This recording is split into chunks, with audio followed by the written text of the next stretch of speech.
Oh, I knew I forgot this. So old dude that I be talking to and shit rolled up on him. I was like, yo, what's up, man? Like, I be outside on my breaks and shit. Where you be at? I don't be seeing you. Where you what you doing? He's like, what do you mean? I said, I don't be seeing you. Dog. Like, what we doing? He was like, oh, no, man. You know, my schedule shifted a little bit, so I take my breaks at different times now. I was like, oh, okay. So what's going on? Gotcha. Smashing Martha in the car. Giving other people advice and topics. He said something to me. Now I don't. We ain't gonna go in depth about it right now, but he said something to me about something that they thought was a meteor that's coming towards Earth, and they was trying to see if it was gonna like break up when it got to a certain point, because that's normally where larger masses break. Whatever he said, but it didn't, and now it's moving towards us again, and it's emitting this signal. I was like, hey, dog, are you trying to tell me that aliens coming? Is that what you're telling me right now? He was like, maybe. I was like, hey, yo, dog, we done talked about a lot of weird stuff. A lot of weird stuff. This takes the cake. So this takes the fucking cake right here. I happen to know a little bit about this because you know the kind of shit that I'm on. So it's not unusual for meteors to give off signals. Right. That's not uncommon. Now, the signals that this one is giving off are a little weird. And like, so they're saying that it could be like weird shit, but one of the funny things about it is like they actually like, have you ever seen a radio wave map? And it's like a bunch of colors and how it jumps. Yeah. One of the signal jumps looks like the middle finger. It looks like the radio signal is flipping you off. I love it. Yeah. That'd be perfect. Doing a flyby, flipping us off as they go. Yeah. You know? Yeah. Fucking haters. I don't blame them. If I was there, my haters too. Shit. I don't blame them. You know, the fucked up thing about this whole shit to me is that I be feeling like the bad part is we ain't got shit to do with what they probably mad about. But we gonna end up catching. I mean, us. We gonna end up catching it because of some shit they did. And I'm like, man, look, this is some bullshit. I don't. That's always the way. If people really want to like deep dive onto meteors and comets, like, oh man, there's never less than like 10 fucking meteors that are focused in our direction. And then the question is just how far away from our atmosphere are they going to go? And some of them are only like a couple 100 miles. But it's enough. Yeah.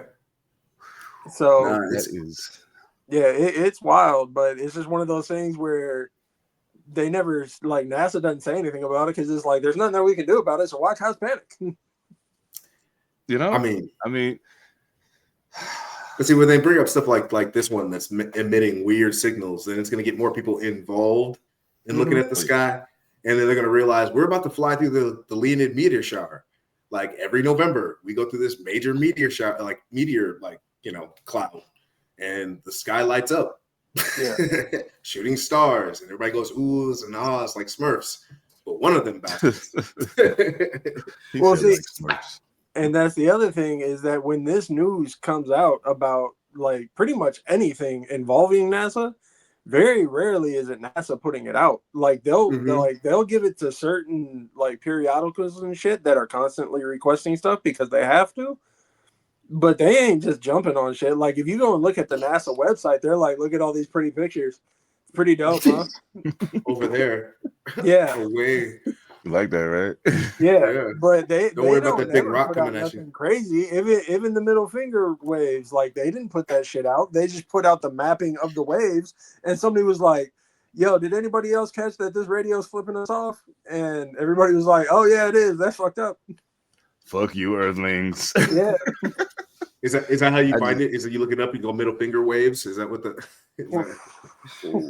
middle finger radio waves? Yeah, you probably My catch little finger won't go down. How do I wave? Everything go back to hip hop. Oh man, that's crazy. Now, see, the thing about it, the whole time he was talking, I was getting more and more uncomfortable because I was like, "Hey man, look, I'm trying to go on tour and shit. You talking about?" We got podcasts. I don't got time to be fucking with. Dog, we ain't did nothing. I could take you where they at. I'll take you right to them. Just let us do our thing. We take you right to them. That shit made me uncomfortable. But I'm gonna tell you something. I felt some degrees of discomfort in my life. I have. But I saw something that took the concept of discomfort to a whole nother level. To a whole. Now, y'all know we usually save the videos and shit but after this was shared with me, I felt that I would be remiss in not sharing it with y'all and us having some polite dialogue in regards to the nature of the discomfort that we sharing with y'all today. So, polite dialogue. How many souls are there right now? There's 65,000 souls. Wow, there's got to be someone in there for you. 90% of them are niggas. How do you? What is that? Niggas? No.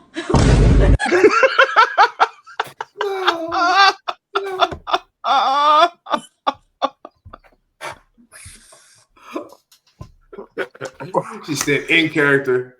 Totally in character. Yeah. She realized her mistakes. Quickly corrected. Mhm. oh god. What was that? Niggas? No. So good. You know what she reminded me of when she said that? You remember on Tekken, the old dude, when you would hit him in the stomach, the noise that he would make?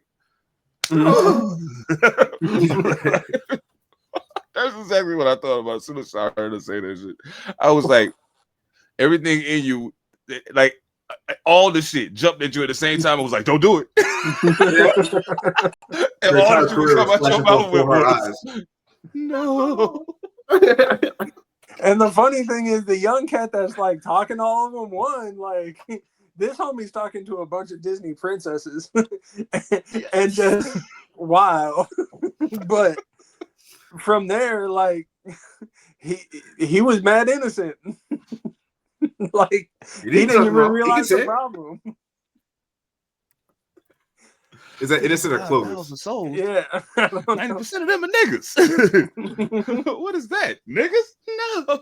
Oh, my career. Yo, it's even funnier because I realized that I was hearing a conversation between two people who were, let's just say, unseasoned, and they was talking, and in the conversation, I think that the gist of what I heard sounded like they talking about, well, I don't understand why they say it all the time and we can't say it. So I said, you know what? I'm gonna hear this out a little bit longer because I just got to see where this goes. So the one girl says, and it was two white girls. Okay, I said unseasoned. I was trying to be nice, but fuck that. So it was two white girls. They talking, and the one girl says, I know. It's like I'll be listening to my favorite song, and when it gets to that point, I'm looking around. And I'm just like, and then I go back to it, and I'm like, I was like, excuse me. You know, you can just substitute the word with something else. Like plenty of people do it all the time. Like I got plenty of white friends that we all listen to the same song, but I know because we rapping out loud that they not saying the same shit I'm saying, and that's okay because some shit they just can't say, and that's all right. They understand that and they fine with it. I don't understand why you want to say it so badly, and more importantly, you want to say it that badly. But if you was in that same scenario, you would have did the same shit she did with her scared ass. You would have done the same thing. Like I know people who grew up in my neighborhood, like grew up with me. One of the first people I got in a fight with was a white dude named DJ from my neighborhood. You know what I'm saying? DJ would never in a million fucking years even dream about if he say the N-word in his dream, he gonna punch himself in the face. Cause it's that real for him. You know what I'm saying?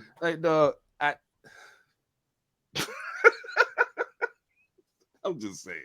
I'm just saying. I don't understand why. Did anybody else catch that with all the princesses around that table? It was Cinderella that caught heat. Yep. Oh quick. Yeah, the salty earned it. The crackers, like, of course, of course it would be Cinderella. Of course, why not? It's only right. It's only right. Oh man. Oh, speaking of what's only right, well, never mind. I'll save that for later. Oh, and I do want to say real quick before anything else, rappers, white rappers, I want to make you a promise from the bottom of my heart. I want to promise you this one thing, and I don't care how long this goes. Like, as long as I'm going to hip hop shows and involved in hip hop culture, this stands. I just want to share it with you because I'm a loving dude and I want to spread love. The love that I'm spreading to you today is, if you love having your teeth in your mouth and you love being able to see out of your eyes, and if you love your nose working the way it's supposed to because it ain't broke, don't ever, I'm gonna come see you, cuz I promise you. I'm gonna come see you. And if I don't come see you, guess who is? I think you know. If you watch this podcast, you already know. If I don't come, it's only because somebody else is. And you need to be very concerned about it. After I mock the motherfucker, I got a brand new track on the way that's gonna tell them exactly. Yes. So not only am I gonna mop them, I'm gonna go up and take the mic afterward.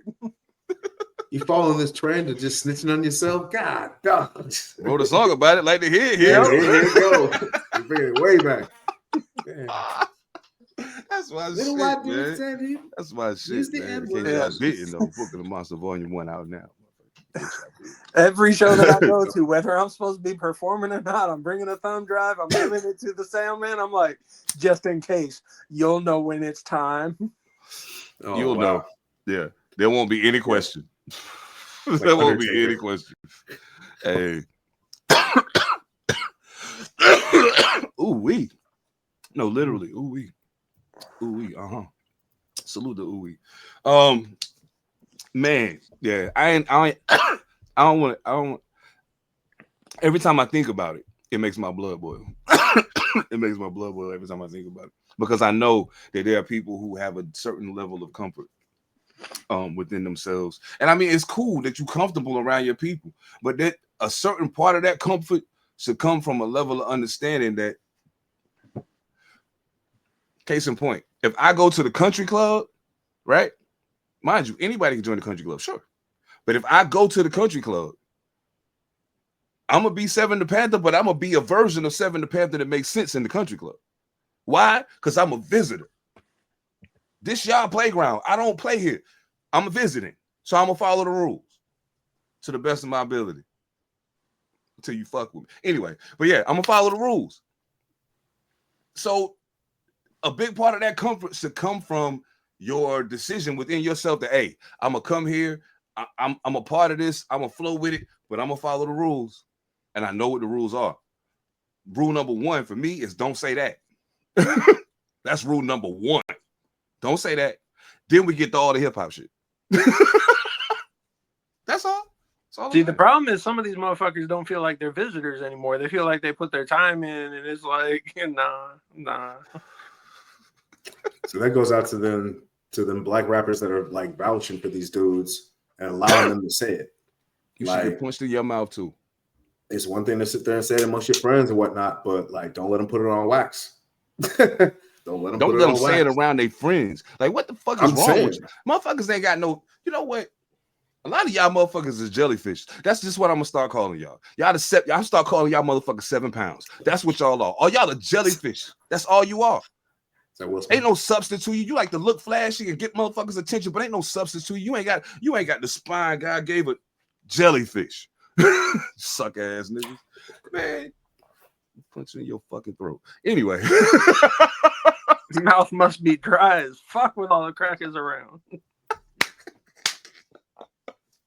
Oh shit. Y'all can't get mad. We can do that, nigga. We can do that. Welcome to the party. This is about to be fun, man. Y'all already know what time it is. Look up. because we fly than everybody. I'm flyer than everybody. Everybody on cloud 9, higher than everybody. We stepping out on the town, we slide in every party. Shot an extra guard, we flyer than everybody. Yeah, I'm flyer than everybody. Find me on cloud 9, higher than everybody. Hey, Edom Mad, what's up, my nigga? Hey, in case I want to apologize to all of y'all Spotify listeners. I'm sorry. They got mad because of the song in the beginning. Salute the comment, by the way, in the Soul Aquarius. They got mad, so they took it down. But it'll be back up momentarily. I just had to sift through and deal with some shit with them. But it's coming back up. Episode 200 to be up. But anyway, welcome to the party, man. I'm glad y'all here. I'm glad to be here. It's been a strange ride since episode 200, so we got a lot to talk about. Of course, y'all already know me, man. Seven Da Pantha, aka the Carolina Hurricane, Ridiculous Slang, aka your baby mama's favorite rapper, aka Pie Strickland. If you getting the point, I know it's football season, but it is what it is. Of course, you already know I got the squad with me, and because of the expressions on their face, I know exactly how I'm gonna do this. P7, how you doing, brother? How's it going? How was your weekend? Oh my god, how was my weekend? I've been running ever since we got back. I mean, because we were on the road last week and all that good stuff, and I've been just running. Too many damn birthdays, so many people moving in, people moving out. Like, you got like meetings that I gotta catch up on, people like projects I gotta catch up on. Like, yeah, I'm burnt, I'm done, and I'm here. So I'm here. So that's how I'm doing. Burnt, I'm done. I'm here. I'm gonna get that shit on a shirt. Yep. I'm gonna get that shit on a guy shirt. sitting at a cubicle. Oh my god. Ta-da! You giving me? I'm having bad flashbacks now. Being at work. Don't say cubicle. Makes my head. Shit. Uh-oh. Monster Elicit. What's going on, man? How you doing? How was your weekend, man? I had to restart my computer. It hasn't even turned off yet. What? It's still sitting there on the blue screen, like turning. That's my life. That was a day and a half, 2 days ago. Yeah, y'all thought that privilege meant that you had dope shit. Nah, it just cab. But who wants cabs anymore? I'm sure there's more stuff out there for privilege, but I don't know. It don't mean that shit's fly. I mean, I might be flyer than anybody. My computer broke. Damn. Yeah. So, but yeah, like, I had a couple of things recently too, and so I ain't got no money. You know what I mean? I'm as broke as my computer. Dang.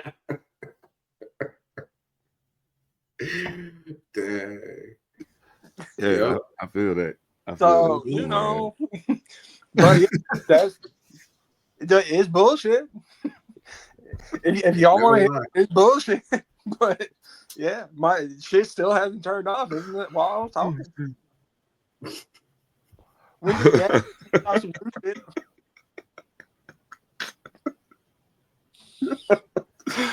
shit. I love my backwoods white gas stations. Oh man. You Wow. know what? I'm glad you said that. I'm so glad you said that. I'm so glad you said that. Now, y'all know we be moving around a bit, you know what I'm saying? Going to a lot of different places.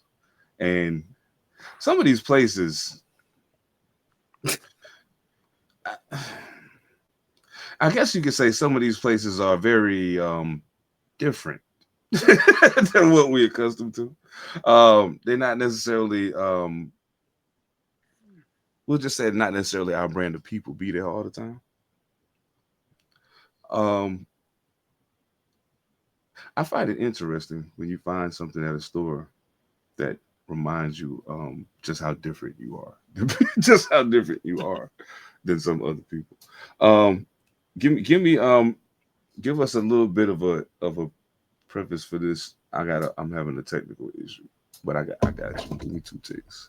Okay. If it's the first one, like I ain't never seen it anywhere else before. It's like a lot of this shit make me think that it's just like some dude down the block from the gas station that's just making shit up and then goes and like sells his wares at the local fucking gas station, hoping people will swipe through. And this one even got a homie's face on the cover, which just kind of proves the point. But I don't know if they're just trying to grab attention or what by the titles. But yeah, people acting a fool, and they'll pretty much do anything these days. So there we go. Oh hell yeah, I got you two ticks, and I'm good to go. I was like, yo, the computer getting ready to do some fuck shit and not allow me to share the joy of our outdoor discoveries, but I'm glad I was wrong. I'm glad I was wrong. Hell yeah. Because I would feel bad if we didn't share this with people. Because I think they wouldn't believe us. I think this is the one. I think this is the one. Is this the one? Is this the one? Oh, that's the one. That's the one. Yeah. It's a pickle kit, Mr. You-Use. Mr. You-You. And that's him. That's Mr. Him right there. He doesn't give off you vibes. I feel like he gives off Clark vibes. He gives off pickle kit vibes. He does definitely give off pickle kit vibes. Like Pickle Pete. Pickle Pete. Yeah, there you go. Definitely Pete. You know what I mean? Like, oh God, this is terrible. All right, I'm not gonna do it. I'm not gonna do it. Monster. Honestly, man, at that angle, I'm thinking if you just change your glasses to the sunglasses, and do your mustache up, you could be a dead ringer for Pickle Pete. I mean, you could do it. Oh, Mr. You. Oh, why do you think I can make it in and out of the motherfucking gas stations without any problems? I got the long hair, I got the tattoos. They're like, yeah, they probably one of us, and I'm like, just my drink. These is Taco Supreme flavored sunflower seeds from Biggs. Yep. They got big nuts, but they got a friend with them. You got to get both. Oh, big spit. Yeah. Big spits. Big spits. God, to be Biggs and Spits Nuts Emporium. What? God. Oh, I'm dead. Yo, where was this at? Great. I missed that one. Where was this at? That was in some random ass fucking gas station in Central Oregon. Oh my God. Yo, that's crazy. Yo, now let us proceed. We got one more. And this is this is Spitz. Spitz cracked pepper. Cracked pepper. That shit dead wrong, yo. What is that? Is that pistachios? What are those? Pumpkin seeds? What are they? Oh, they're big seeds, all right, buddy. Yeah, big nuts. Spin on big nuts. What the fuck? It says big seeds right at the top of it too, right? It says big seeds. It's like that's what, bro. You know what? That's why I'll be glad when we go do shit and it be in one of these weird off-brand ass places we never heard of and shit. And I'll be like, let's see.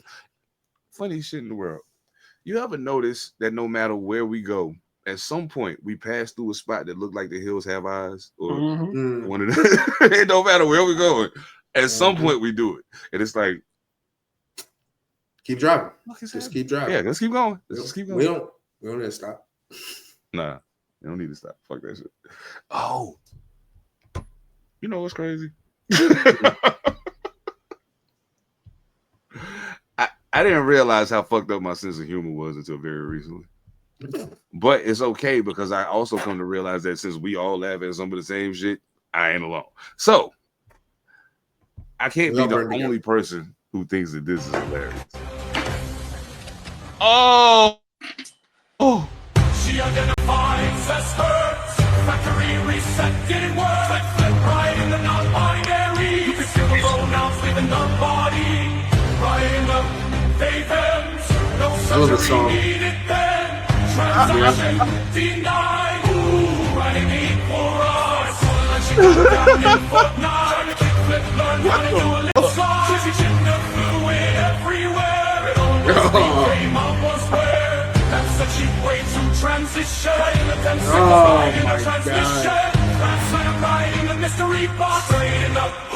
Knows what like you see a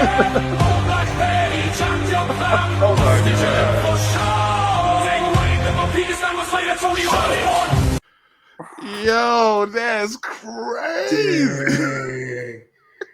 Now, did someone actually write that, or is that like an AI construct? You know what I mean? Because they be spitting some stuff out lately. Yeah. The comments that they pull, like, they seem like it's real shit that some people would write. If it is AI, well, like, I don't know. That if it's real people, you know, because that was hilarious. It's wrong, but it's hilarious. See, yeah, I mean, it's fucked up, but like, okay, so here's the shit though, right? It looked like they just took people's comments and then turned them into a song. Yeah. You know what I'm saying? So okay. that's what. So I mean, I think it could very well just be somebody that took the meticulous. They took the time to say, okay, this and this and this, and maybe they had to create a few to make it all rhyme and shit or whatever. But yeah, that's just crazy. I love me a shanty, especially a clown. Oh my goodness, that was hilarious. I was like, oh shit, yo, they bugging the fuck out, yo. Like it's crazy because the video alone made me laugh. Like just the first part, I was like, oh, that's funny. Yeah, right? But yeah, it kind of changed the game with it. Yeah, it changed the game for me. The song changed the game for me. Oh shit. Oh, you know what? I'm bugging. I did something crazy. Like me and my computer are not having like common communication today. It's almost like it's almost like this motherfucker want to take me out, but they ain't trying to say it out loud. You know what I'm saying? But sometimes you just gotta take a motherfucker. Nothing beats it. Lord have Right mercy. now, you can say Damn. Get her up. He's just sitting there laughing too, like what? Just blasted right in the chest. Point blank range. Who said do it in the background? Who did that? Who did that? You going to hell for that one. That definitely. You're definitely not being allowed back in the house. Shit, and he listened like he was like, I've been waiting for this. Yeah. He was like, oh, word, you just do it. All right. Boom. Damn it, Louise. They don't pay me enough to care. He was like, consensus thing. Yo, he's my trigger man now. Next job we do, fire that guy. He don't hesitate. He was Weebay with that shit. Oh my goodness. Oh my god. Oh man. Yo, matter of fact, we'll get to that later because we got some other shit that's gonna lead right to it. But I got like it's all kind of shit popping off in my head right now, and I be thinking to myself. I remember one time I started asking Monster about like, and I asked you too, P, like certain tricks with taking pictures, and framing and all of that kind of stuff. And I didn't, and then of course, as I started watching as Monster was shooting videos and he would play stuff back to me. And I'm like, okay. And then when you would shoot stuff at a show and then you play stuff back to me, and I'm like, oh. So it kind of works the same way. Video, photo, doesn't matter. Framing is very, very important. And like it's cool when you recognize that that's like a widely acknowledged thing. Pun totally intended. And why is that other officer standing so far away from me? His body cam is on. He is just trying to get you in frame. Emotional damage.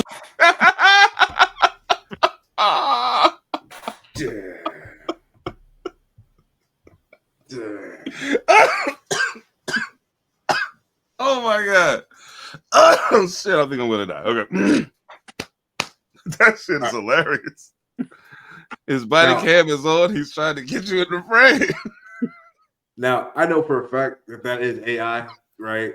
But dang, that was good. And I'm kind of scared now with how good they're making these because they're hilarious, and so I don't care. They make me laugh. They make me laugh. I will giggle my way into the chamber. Yeah, right. That's probably how they're gonna get me. They're just gonna play a bunch of stupid videos, and I'm just gonna walk my ass right into death.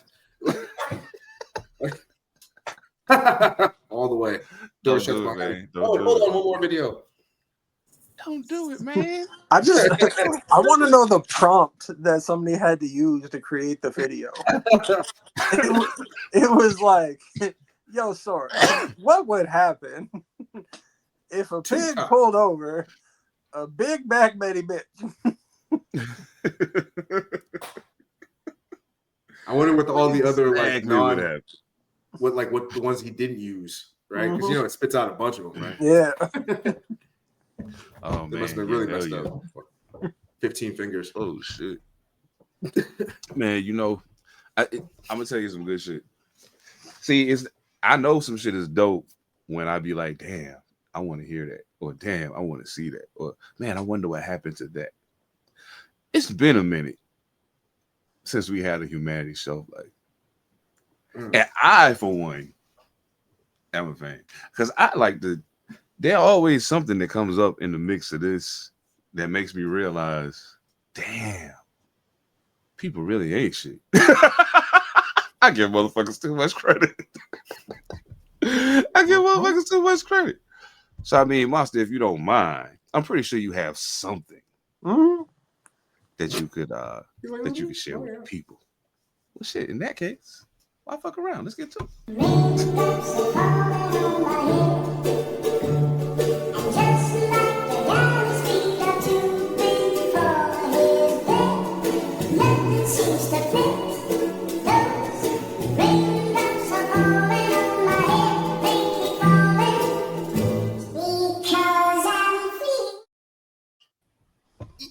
Hello. So, did I send you anything? Actually, yes, you did. Okay. So hold off on that for a second, because I know what I sent if I sent it to you. But there's some shit that kind of leads into that.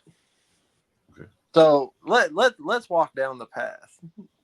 So we were talking about AI earlier. We mentioned it a few times. It's become a common thing. Now, I don't know if anybody's paying attention, but there's like billions of dollars, hundreds of billions of dollars being invested in AI right now. Nuclear plants are being purchased to invest into AI right now. Brand new data centers, top of the line, being built. Now, it's all crazy, but when does it stop? Because one of the locations that they've decided to build new AI data centers is Texas. And I don't know if y'all know a whole lot about AI and the data centers they need, but they need a lot of water. A lot of water. And if there's one thing that Texas is not big in, is water. Them motherfuckers stay droughted. Yeah. Them's is dry motherfuckers. It's dry. So not only are they dry as fuck and have been for a while now, like, you know, they had them big floods in the winter that killed a whole gang of motherfuckers because that's how used they aren't to having water.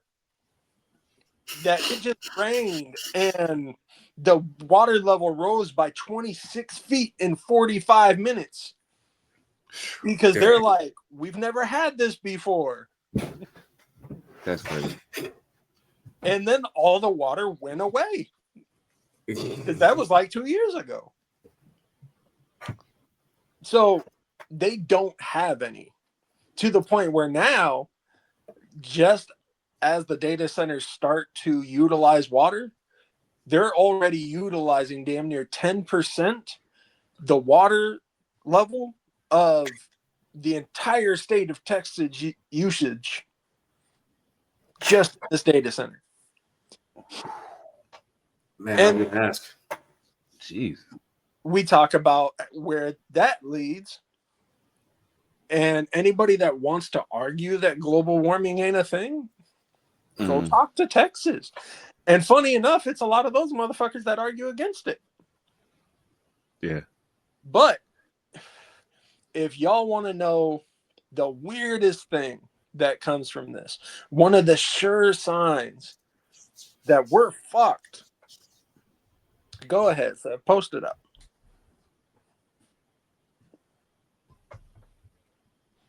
Shit don't pop up on my screen. Is it up there now? Oh, yeah. Okay. Carnivorous freaking. Yeah. So squirrels are becoming carnivorous. What? Because they do not have their habitat anymore. We have taken out so much of the Earth's tree bank, and we've impacted just standard habitat, even for the smallest creatures. Even in, just a standard neighborhood, you still have squirrels running around, and they have little pockets that they can chill in and do their thing. But it's becoming so expansive of us wiping these things out that animals are having to adapt.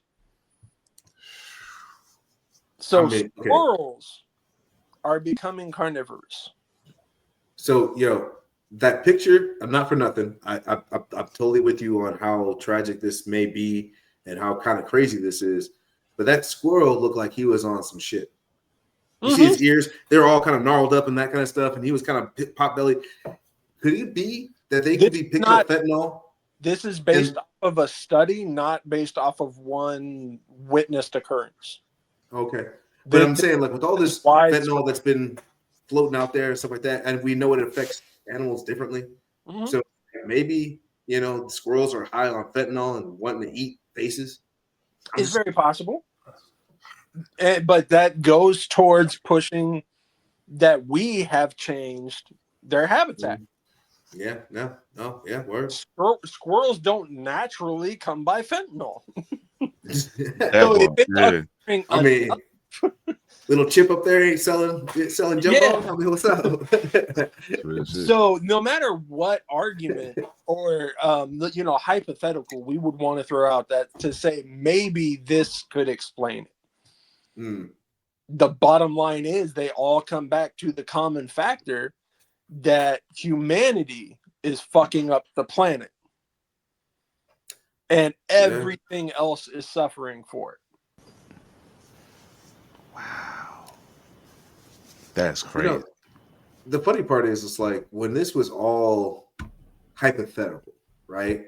Like we didn't have carnivorous squirrels or polar bears showing up in mainland Canada or all this stuff that normally doesn't happen, wildfires like crazy, Yeah.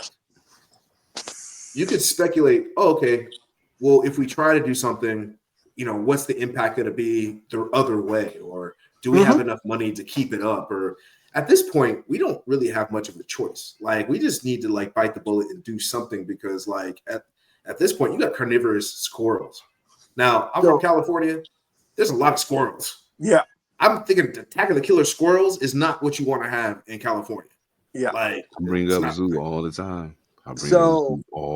Pete, your head is in the right place. Pause. But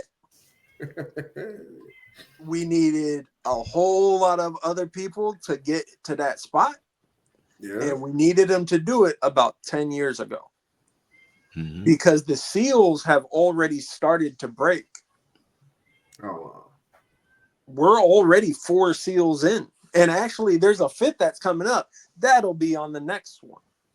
I love it when you pop the seals. Yeah, there's another seal that is breaking right now. To the point where we won't be able to fix it even if we tried. And that's where most of this stuff is sitting right now, is that if we did a genuine effort a decade ago to fix it, we could have been successful. Now the planet is permanently changed. We might be able to negate complete extermination.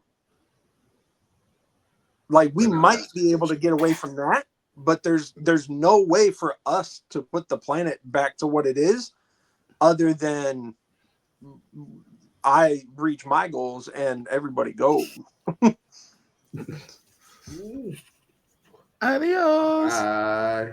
Oh my gosh, yo, that's terrible. And I think I think the thing that there's people who will see that and be like, oh, you know, and I'm like, but it starts with squirrels. Where does it go next? Mm-hmm. And if all of the animals decide, you know, y'all fucked up the program, we might as well just eat you.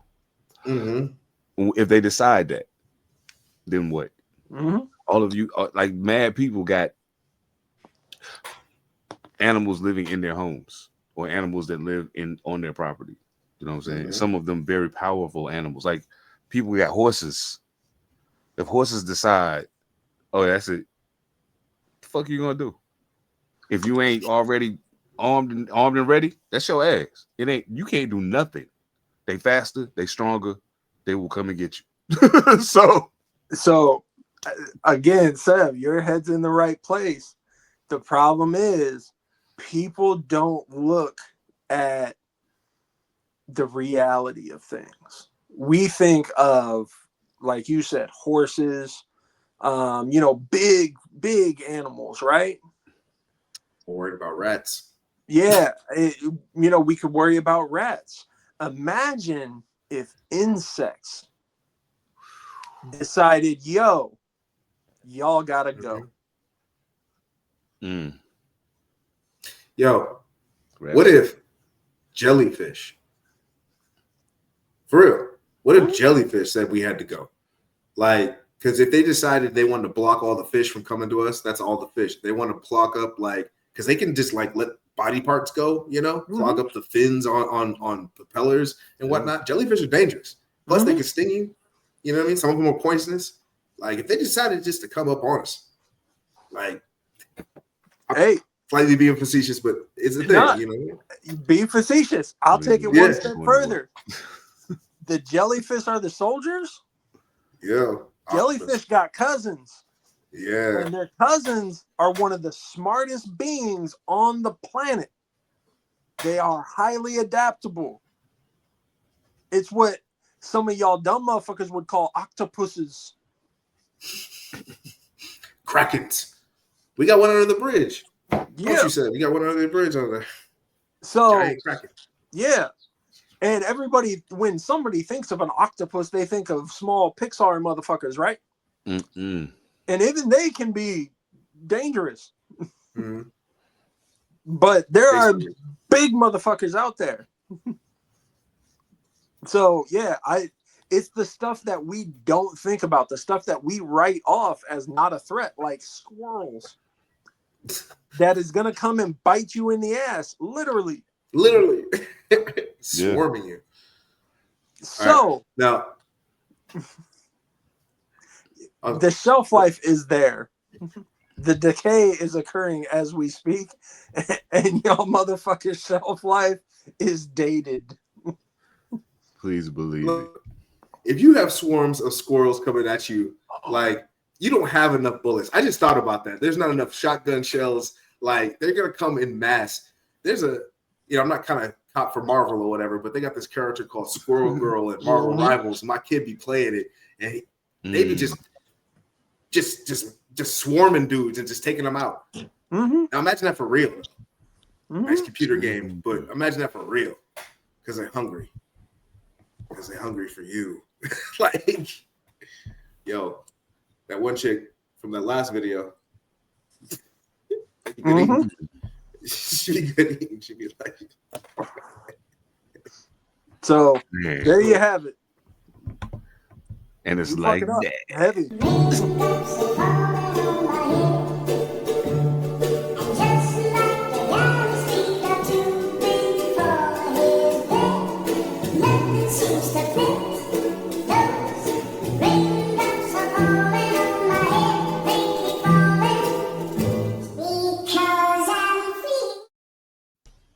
Just like that.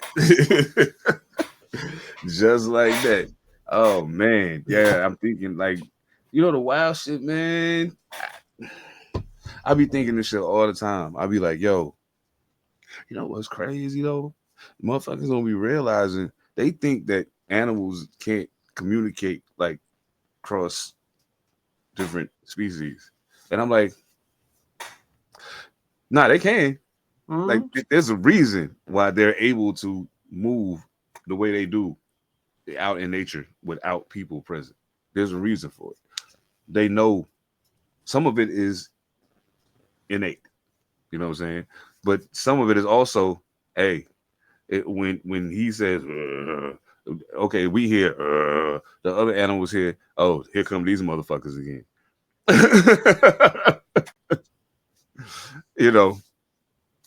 So I don't know, man. People should probably think hard about that, because even just the squirrels, what the fuck, yo, dog, think about it. This is Wasn't horrifying. All the pit bulls just in Lakewood that I've seen. Oh, mastiffs, fucking stuck in your house, bruh. Yeah, and they chilling. All these people that love dogs up here, right? All these people that love dogs and all them little, no. You imagine them turning on you? People be tearing up in their apartments, nowhere to run. Got these big, huge, like Great Danes and bull mastiffs, just be getting tore up. Like, man, Mama Duke better not come nowhere near me, dog. Mama Duke, chill, bro. Mama Duke, chill, dog. We ain't doing this. We are not doing this. Oh man, kangaroos. Hey, them motherfuckers will square up on your ass and fuck you up. Yo, I seen a video. I ain't know if it was real. This was before, like way before AI was a thing. Like, if you're talking about Australia, it's real. Okay. Because that's God's laboratory right there. The kangaroo was like, oh, that shit's real. Yeah, The dude was like, wow. Yeah, and the kangaroo was like, boop. Oh yeah, they take the shit personal too. Oh shit, yo! There's not a single animal in Australia that isn't out to kill somebody. On second thought, I don't really want to go to Australia. Mm-hmm. Hey, man, I just booked us a tour down there. Charging triple. Promoters, we charging triple, and I ain't leaving the hotel till it's time to do the show. And as soon as the show over, I'm going right back, and I'm getting the fuck out of there. That's it. I ain't playing with y'all. Nah, B. There's too much shit. Think about all the shit that's in Australia that ain't here, that we ain't accustomed to. Like, we can't even deal with what the fuck we already got around us if it turned like that. Yeah. But just imagine being somewhere around some shit that you just ain't never seen. Like a spider with 22 legs and 6 heads and shit. Yeah. Like, what? Now, so one of my people went to Australia for like 6 months, right? And would hit me up at least twice a week with stories. I'm saying stories, like multiple stories per call of like, yo, I was out just like, at a kickback and I heard some shit and like I lifted up this thing and there was a snake in there and I was like, oh shit. And they were like, you might want to take a couple steps back. That's a killer. That shit.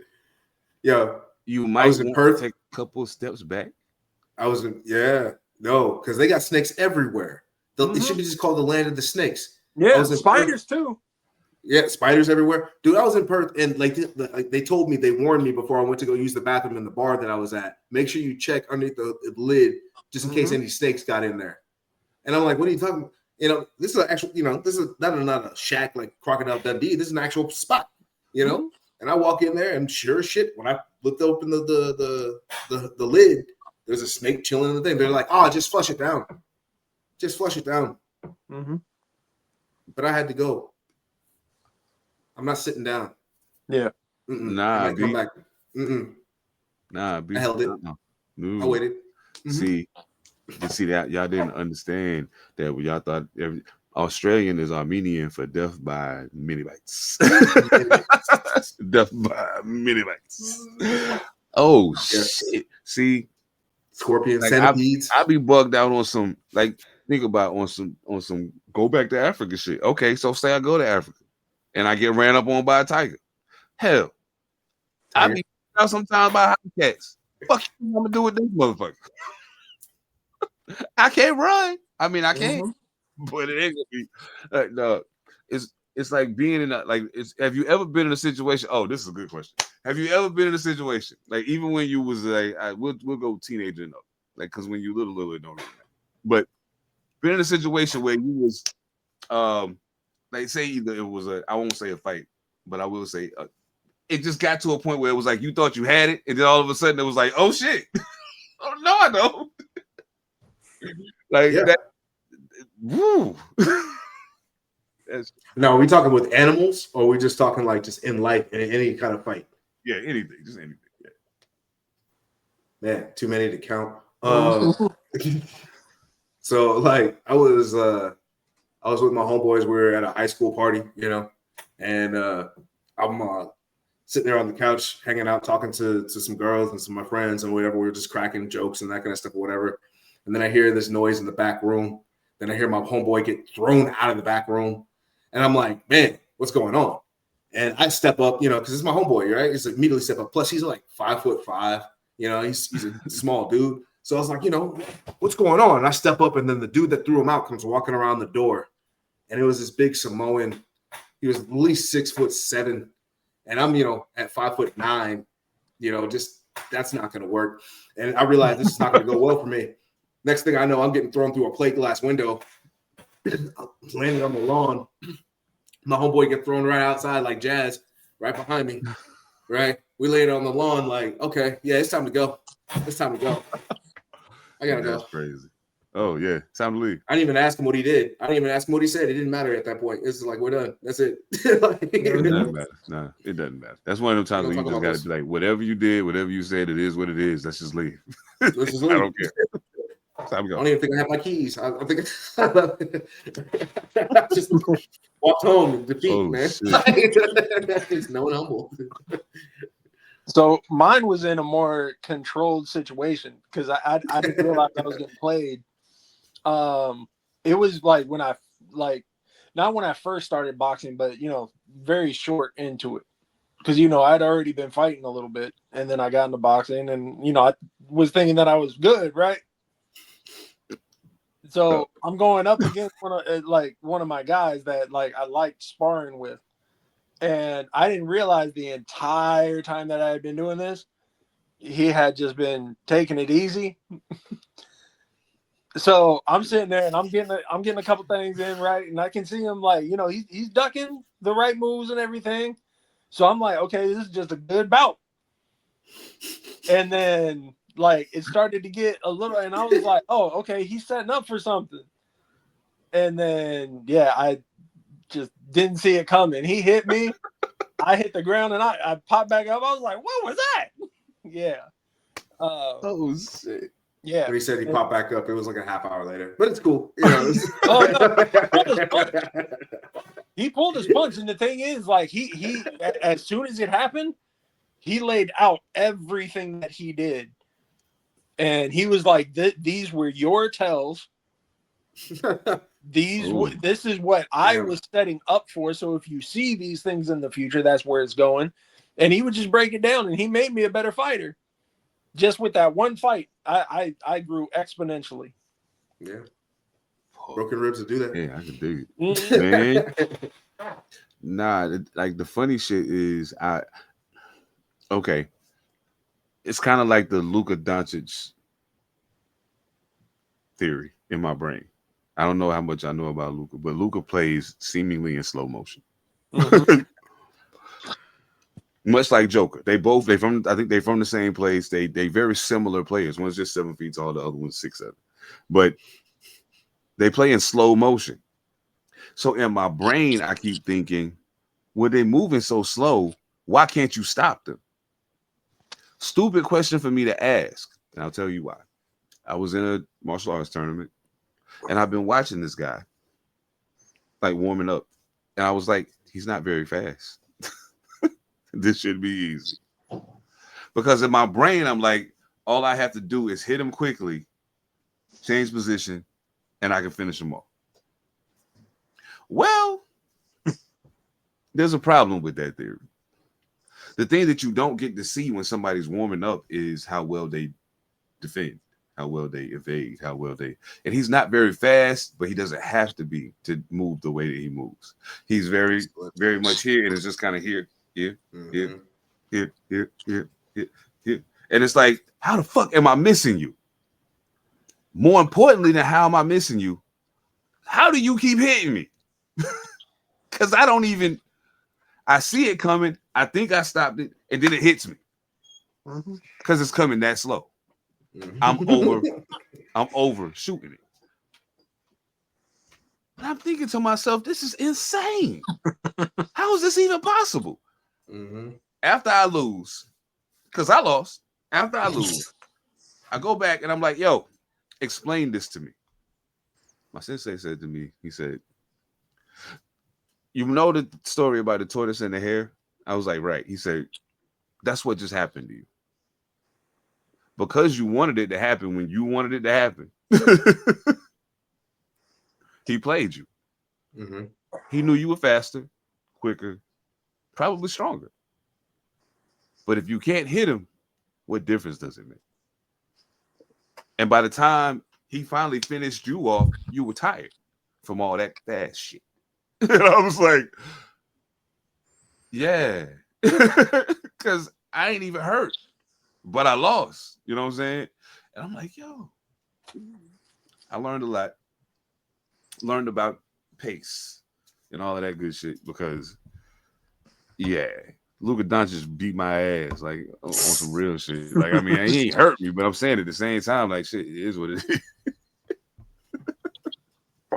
I'm just saying. So just join me on that walk, man. You know what I'm saying? You know what I mean? Like, now I had we've had an opportunity to be in the studio together to quite a bit in the last few years. You know what I'm saying? And one of my favorite experiences in the studio ever is when something happened that I didn't think was gonna happen. Like like maybe somebody say something that you wasn't anticipating them saying, and it's some like, whoa, word. I love those moments, but sometimes it'd be like overkill. You know what I'm saying? Like, I don't see how you can hate from outside of the club. You can't even get in. But I didn't have no money to spend to begin, so I just went home to binge watch Friends. Lego. Ay. What? Let's go. I'm feeling on my butt because the dog put his teeth in my cheeks. I was at your grandma's house looking through her window. Yep, I was trying to get a sneak peek. Hey, I wear blazers under tank tops. Whoa. I shot a brick trying to shoot a bank shot. I make a fart noise when they squat. And a hoopty, not a Maybach. All you gotta know is when I gotta go, then I gotta go. Cause the diarrhea, it's gonna flow. It be sticking to my pants. I don't be washing my hands when I wipe. Got my hands in your face like yamma. I ran from the kid, he was trying to beat me up. She was 500 pounds, I was like, what's up? I kissed the giraffe, said, pucker up. Pull up to the club in a dumpster truck. I'm in your house, on your couch. Oh, I scare my neighbors. I'm in your house, on your couch. Yeah, I'm sleeping like a motherfucker. But why? Why? Yes. Oh my god, that's hilarious. And the funniest part of all is, as crazy as that, when he's, have you ever read the words that Busta Rhymes said on that song? Yeah.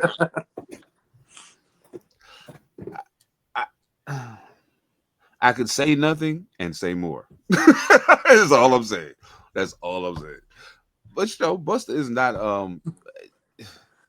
Busta Rhythms. I'm not gonna give it. Busta Rhythms. Busta Rhythms.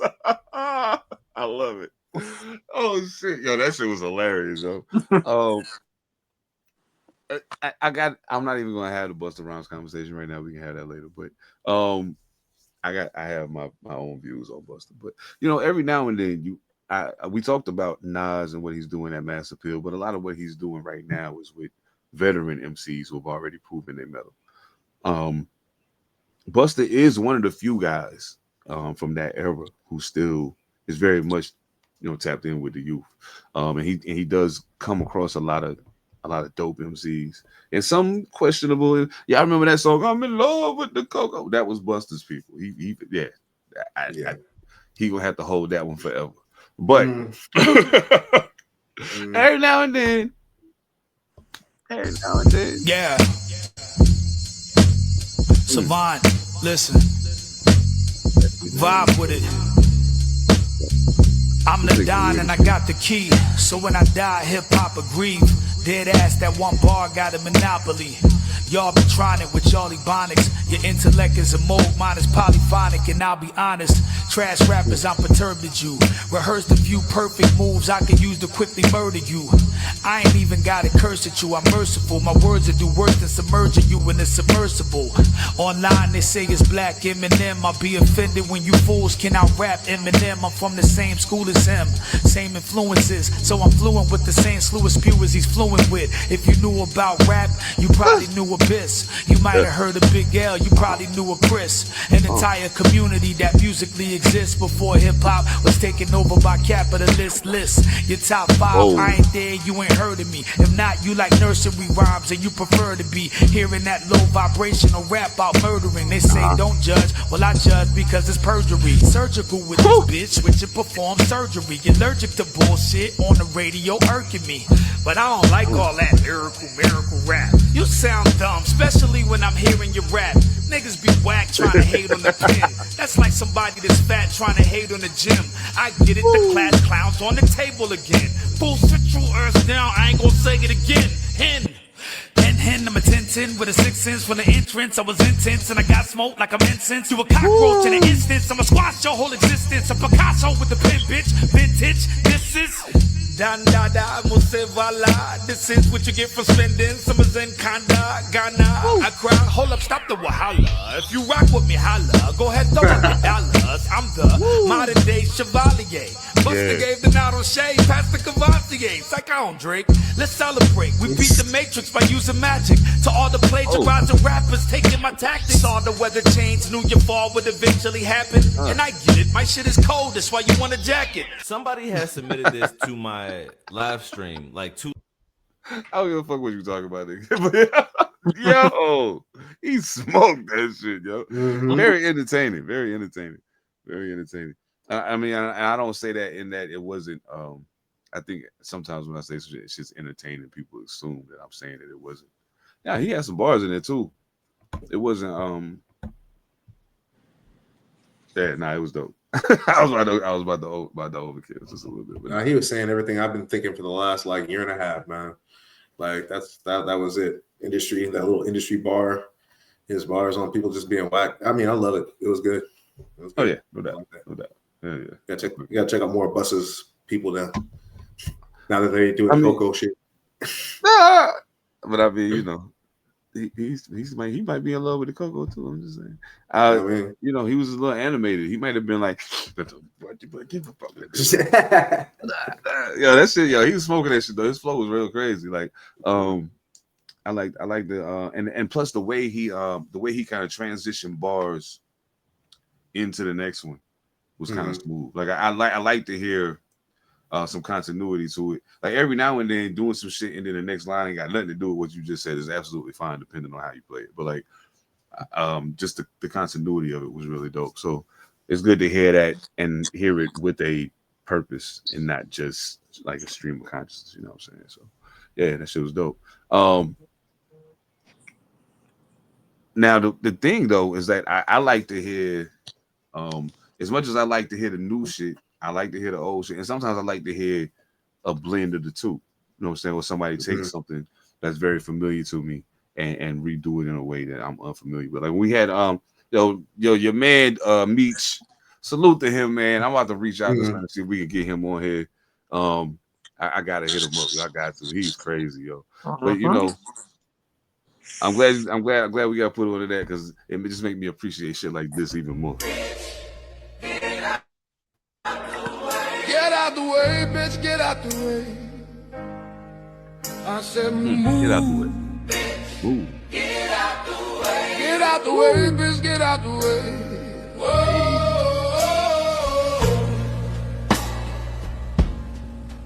Oh no, the fight's out. I'm about to punch your lights out. About to punch your lights. Get the fuck back. Guard your grill. There's something wrong.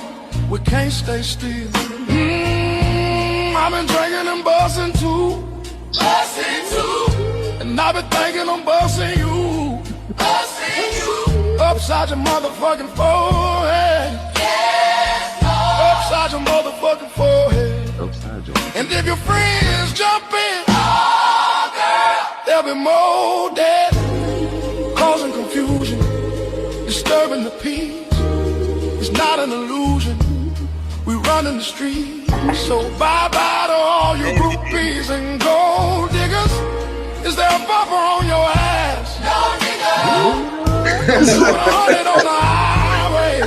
So if you do the speed limit, get the fuck out of my way. I'm DUI, hardly ever caught so. Man. Yeah. That shit. Yeah, that's a great song anyway, but damn, they just made that better. That's better now. Like that's going on the playlist. Yo, I want to play that shit at high volume on I5 at 5 o'clock. Yeah. Turning your ad libs into a whole fucking like choir chorus is crazy. Man. Creative, extremely creative. I was like, yo, and now I'm thinking, oh, matter of fact, I just thought about it. P, I seen you saying you shared in the chat. Was that the list of the other Jones that you was talking about? That was like that. Yeah. Oh yeah, I got it. Yeah, I got it. I'll send you a few more too. Well, I'll take a look at P's list and then send any of them that aren't repeats. No doubt. Hell yeah, man. Shit. I was like, yo, I was listening to your dude, Meech. I actually went to his page. It was just randomly listening to shit. And I was like, yo, this is, he different, yo. He different. He ain't a whole lot of it ain't a whole lot of motherfuckers like him, yo. Like his voice is very clean. You know what I'm saying? But it's also layered. And you can tell that it's not all an effect from the fucking studio. Like a lot of that's just him being able to sing. So like, yeah, I fuck with that, man. I fuck with that. So did y'all get a chance to check out the joint, the Dame D.O.L.L.A joint? Yeah. Yes. No doubt. Now Dame is probably my favorite rapper, basketball player rapper. Yeah, probably my favorite. Shaq do his thing and all of that. And I know they had their little back and forth and all that, and that was cute. But yeah, like Shaq, all due respect, my man, that's not a headache you want right there. His new project is called definitely stick to DJ. Definitely stick to DJ. Oh, you know what? So the new project is called Y.A.G.I. Y.A.G.I. What is I forgot what it stands for. You achieve greatness internally or some shit like that. I don't know. I'm bugging the fuck out right now. But yeah, Dame D.O.L.L.A, man, definitely my favorite basketball rapper. And I know I've been following his music, since he started putting joints out. So I'm definitely curious to know what y'all. I don't think. Let me just say up front, I don't think this is his best project, but I'm interested in knowing what y'all think about it. Well, honestly, like I was actually quite refreshed because I don't know, like with all the stuff that was going on and stuff like that, I was listening to it this weekend, and it was kind of putting me in my what do you call it? My smooth bag. Like just not giving a fuck kind of bag. Like there's the first couple tracks are just, him. It's just smooth, man. It has this kind of like early Drake feel, like, but without being Drake. Better bars, much better bars. Like he's talking some real shit, like, what I mean, as far as just like staying up, being letting God only judge him and moving through his life and that kind of stuff and the things that he's doing. It was positive, right? It wasn't super braggadocious and confrontational. He's just like, I'm just gonna do me.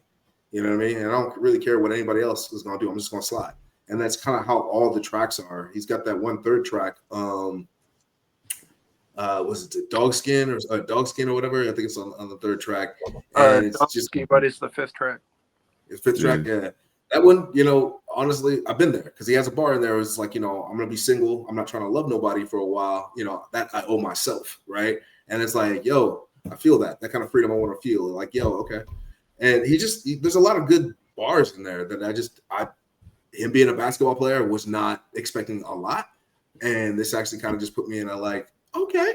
Help smooth out my weekend, all the BS I was doing. So no doubt. My bad. I think it's the 4th track. Actually, that's my bad. I think it's the 4th. Okay. Definitely check it out. It's a good track. All right. Do you want to go, Sev, or you want me to go? Oh no, yeah, please. By all means, yeah. All right. Normally, I put the good stuff first, and then use that as a pedestal to say I'm not shitting on this person, but for the next 10 minutes, it's going to sound like I'm shitting on them. Comes to Dame D.O.L.L.A, I'm going to get my hate out up front, and it's going to go all the way through. I hate Dame D.O.L.L.A because I can't hate Dame D.O.L.L.A. Everything about Dame gets me on the cusp of hating him. But then he saves it, and it pisses me off to the point where, I'll be listening to any of his albums, and this one did not disappoint, where all the way through the album, I'm like, God damn you, Dame D.O.L.A. And I curse him out. So, track 1, because I already got this thing. Now, I never know what type of feeling Dame's going to go into an album with. So I hear the first track, Homecoming, and I'm like, oh, okay, I get what you're coming in with. I got you. Now, me and you got a weird relationship, Dame D.O.L.L.A. So, let's take this ride together. And immediately, track 1, Homecoming. In the hook, he says, I appreciate the love, but don't need it. And I was like, well, fuck you then, Dame D.O.L.L.A.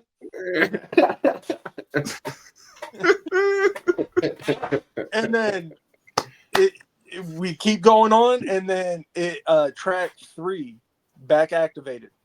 Yeah. Now, I hated the quote-unquote activated era because nobody, motherfuckers didn't know what that means. Because I was so everybody called out like, oh yeah, I'm activated. And it's like, but you're still standing still. Activated means push to move. Push to action. You didn't do shit. But the problem is that doesn't stand for Dame D.O.L.L.A. So he's using a word that I hate, but I'm like, you know what? You're one of the few people that know what it means, so I can't be mad at you. Fuck you, Dame D.O.L.L.A. So throughout the first 3 tracks, he's in his bag. He's getting on his boisterous shit. I'm the jam. Like, I don't need you. Fuck you. And then Dogski comes in. And he's like, yo, I knew I needed to stop drinking. I can't be about that drama no more. I don't want no drama. I'm a dip if I have to. Like, I'm going to remove myself from situations. He's got a bar in there and right there. So the whole time he's been boisterous as hell. And then he's like, yo, I ain't about that smoke no more. And I was like, you contradicting Dame D.O.L.L.A. But yes, I can also see the growth you've made over the years. So I know it's true. Fuck you, Dame D.O.L.L.A. And then, as I'm getting through that emotional roller coaster, he drops a bar in Dogski that just made me laugh. And he was like, the past is in the past, but I can't keep my mind off of that. Wait, I can't keep my mind off that cash. And I was like, we knew what you were going to say, Dame D.O.L.L.A.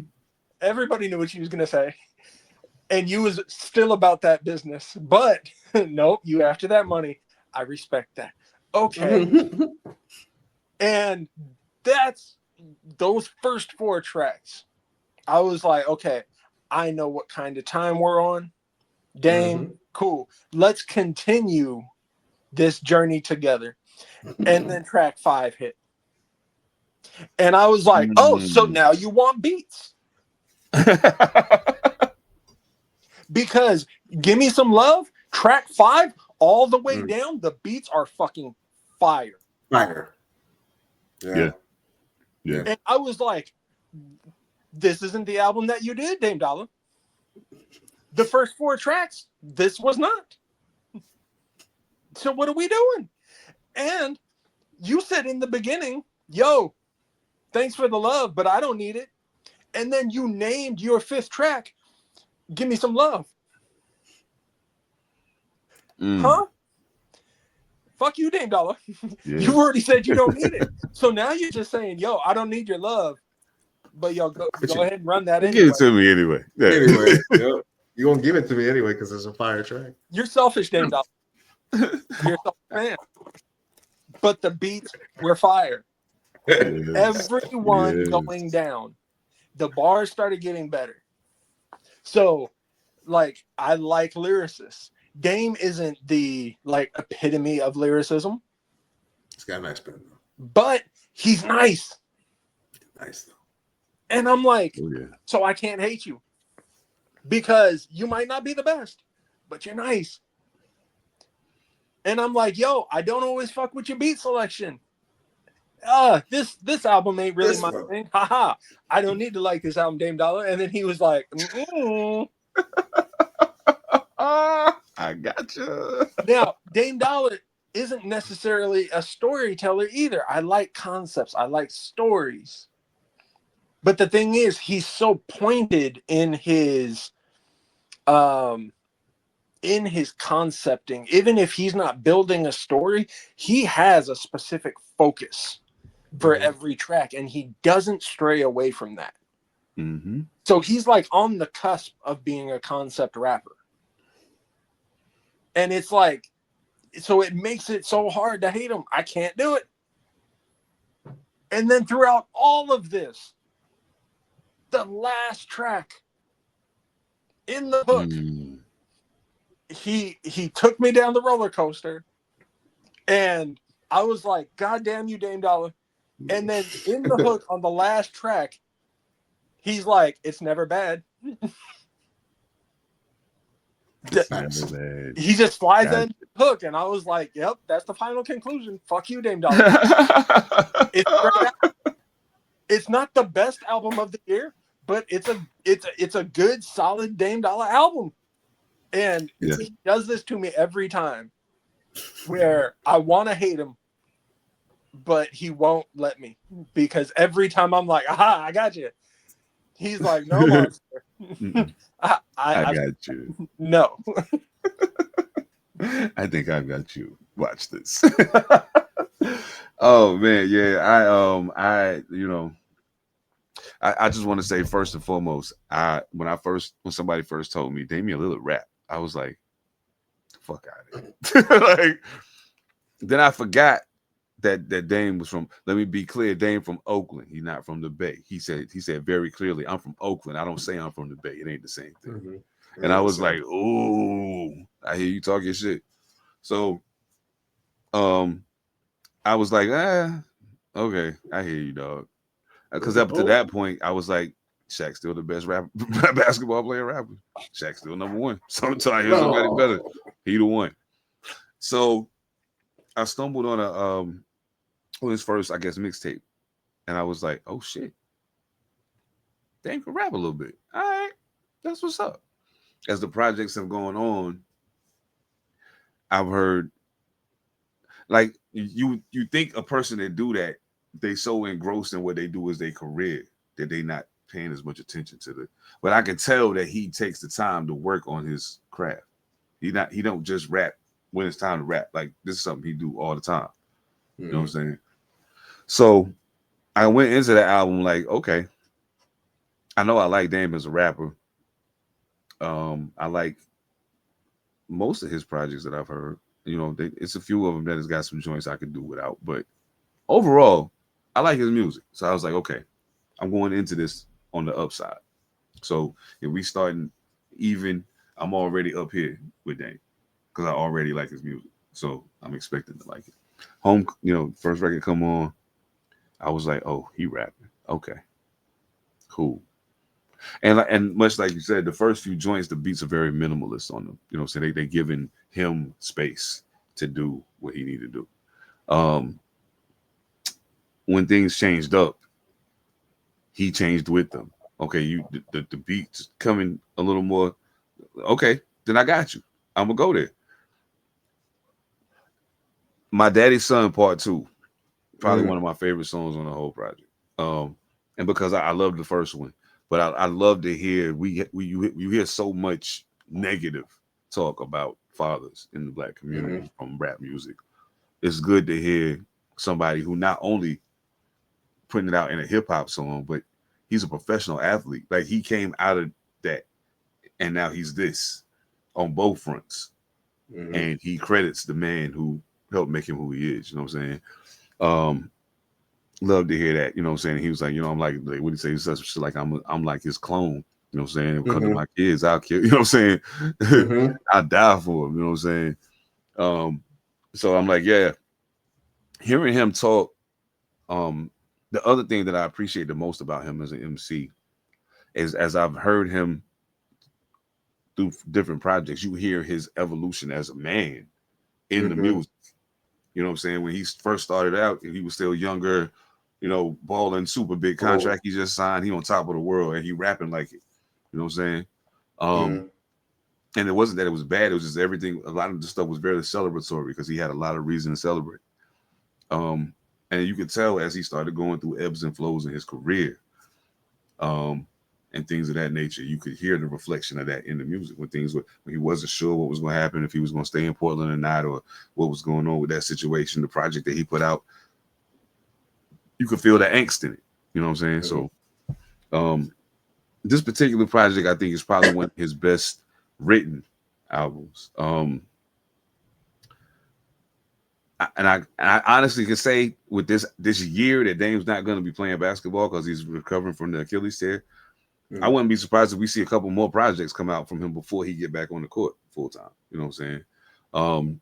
I think that basketball is part of the reason why we haven't seen more output from him with rap. So I'm looking forward to seeing what comes next. I actually want to see how they play this as far as are they going to release singles? How much of a push is he actually going to put behind this? Because it seems like a lot of times he'll put a project out and he'll, you know, do the video and the requisite early stuff, and then it's just kind of like, whatever. You know what I'm saying? And I guess that's because you have, you know, a multi-million-dollar basketball career to fall back on. I get it. Well, it's not like he can tour. You know what I mean? It's not like he can tour because like people lost their mind when Shaq went on tour. You know, after he dropped his album, and like he ended up coming back not quite on game because he was tired from the tour. You know, so you know, it's not like he can kind of shit.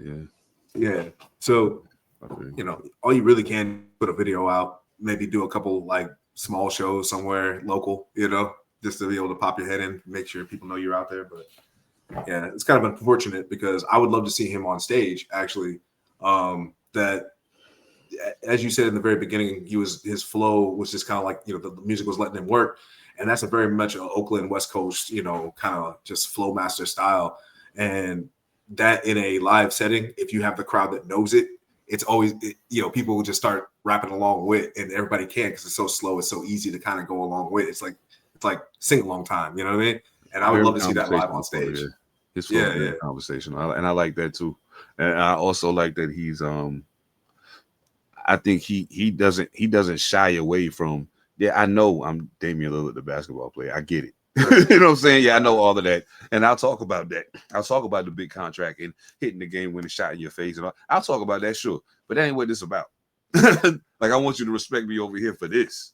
You know what I'm saying? Like, check how I get down with this. So, and one of the biggest things about Damian, I'll close with this. He almost the perfect blend for me of laid back and energy at the same time. You know what I'm saying? He's very laid back and conversational, but you can hear you could tell he was in the booth and he might have been real low key recording, but the mechanics and the animation was there in the body movement. Like you could tell it when you hear him. You know what I'm saying? So, yeah, I love that shit, man. I love the energy. Dame D.O.L.L.A, Y.A.G.I, Y.A.G.I out now on all the DSPs and all the places and shit. Yeah, I don't know if it's just my opinion. Maybe it's hot take. I don't know. But you brought up My Daddy's Son, and to the point of him being, respected as a hip hop artist. It's just my opinion, but between the two, I like My Daddy's Son Part 2 better. Part 1 featured Lil Wayne, and it ain't no hate against Wayne. I don't got no love for Wayne, but I also like whatever. But I actually like the second one better. I thought that the beat selection was dope. Just him being able to get in and just rap and tell his story and bar out at certain points, like not having to share the stage and not having to do anything. Like I think that he held his own with Wayne, but I actually like this one better. Yeah. He gotta, man. He's grown so much as an artist, man, for real. And I appreciate seeing him, like I said, really dialing into the craft and not just trying to float on the fact that he Dame D.O.L.L.A. I appreciate the fuck out of that, man. But he is a professional athlete. Professional athletes, they work hard. They press, you know what I'm saying? They got to have energy to keep it moving. Hell, as much as we move, we got to have energy to keep it moving. You know who do energy like nobody else? W. W Energy. Right now, go to W Energy website, w.gg. Make sure you place that order. Get that fly shit. I'm telling you, no crash. Very natural rise in your energy. You'll feel very good. I promise you. And the flavors are awesome. The Dragonade is my personal favorite right now. I'm going to dig into a few more flavors, you know what I'm saying, as time go on. But make sure you hit up W. Make sure you use code Pantha Politix to save 10% on your order. That's one word, Pantha Politix. But I ain't got to tell you. I can show you better than I can tell you. In this song, you can feel it in the air. We everywhere, in every hood. East Coast, West Coast, worldwide. You can run, but you know you can't hide. Better pray that you're on the right side. Stone cold in the project stone, running up in your glass house, itching to throw stones. These niggas ain't lit, I'm on fire, they cold stone. Infinite clone, softer than soul stone. 7 dead homes, royal rap, autograph on your headstone. I am he, they weaker than Siamese. Clout chasing by your streams, red eye to the interview, blunted, ready to devour scenes. The spell the rumors, kill your crying scene. Oscar worthy lying. Oh man, I love that song. You have that s'more flavor? Love that song. Did you have that s'more flavor yet? Huh? You have that s'more flavor yet? Oh, I want to know what that tastes like. Gotta get that. Oh, nah, not yet. I want to try that one too. Yeah, because I fuck with s'mores. Yeah. I want to. Yeah. Yo, I had a s'mores with a fucking mini Reese's cup on that motherfucker. Oh my goodness. Yeah, I've been doing way better. Like I was like you know how. Like Bubbles in the wire with heroin, that's how it was with Reese's for a long time. But you know what I'm saying? I'm doing much better now. Doing much better now. I only get them every so often. Trying not to be a crackhead and shit. So he said, but when I do it, I do it big and I put it on some s'mores. I get the big pack, got like 6 in there. Oh yeah, no, he'll grab one of them big packs and then he'll look at you while he's doing it, just so that he can see if you're judging him. He don't care. Hey, Halloween's coming up. I'm gonna find 7. I don't give a fuck. I just want to know. Yeah, he just want to make sure like that Johnny everybody's Cash. clear on the situation.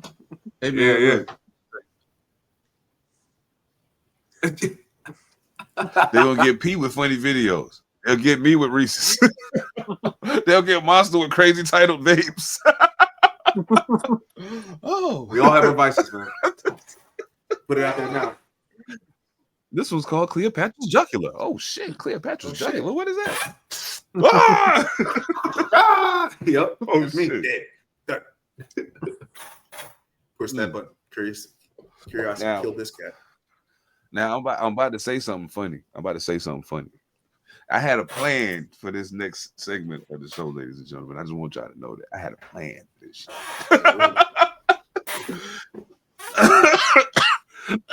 My smooth ass was like, "Yep, I'm gonna do move this here, say this right here, and then shut the fuck up." Cause I got movie people here.